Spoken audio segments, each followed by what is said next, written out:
The State of the Union, it's usually a ceremonial affair, very courteous, sometimes even boring. This was not your standard State of the Union address. It started with a snub. President Trump came to the dais of the House chamber. He handed the bound copies of the State of the Union text to Vice President Pence and then to House Speaker Nancy Pelosi. But when Nancy Pelosi reached out to shake his hand, he pointedly turned around and refused to do it. A few minutes later, Nancy Pelosi banged on the gavel and she returned the favor when the House Speaker would usually say, "I have the high privilege and distinct honor of presenting you the President of the United States." Instead, this time she said simply, "Members of Congress, the President of the United States." Things did not warm up after that. You had the president give what seemed very much like one of his campaign rallies. He hit on the themes that are important to his core voters.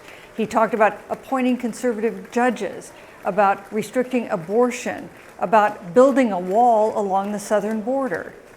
And through it all, you saw the Republican side of the chamber pop up and down with applause, and the Democratic side of the chamber mostly sitting still.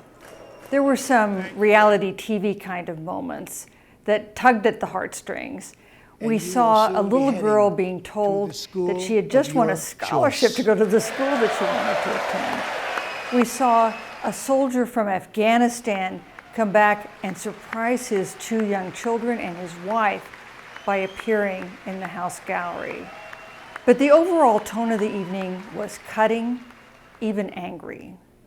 When President Trump disparaged the economic record of President Obama, some Democrats booed. And when he promised to protect the Second Amendment rights of gun owners, the father of a high school freshman who was killed at Parkland shouted at him and was escorted from the gallery. Congressional Republicans had urged the president not to bring up impeachment. The trial's going on in the Senate. He is almost sure to be acquitted on Wednesday. But impeachment was there. In the front row of the Democratic side of the House sat 6 of the House impeachment managers directly in the president's line of sight.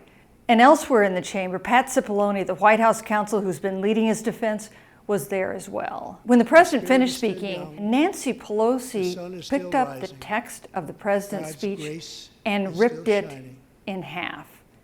When she was leaving the chamber later, a Fox News reporter asked her why she had done that, and she said, "Because it was the courteous thing to do, considering the alternatives." Election Day is still 9 months away.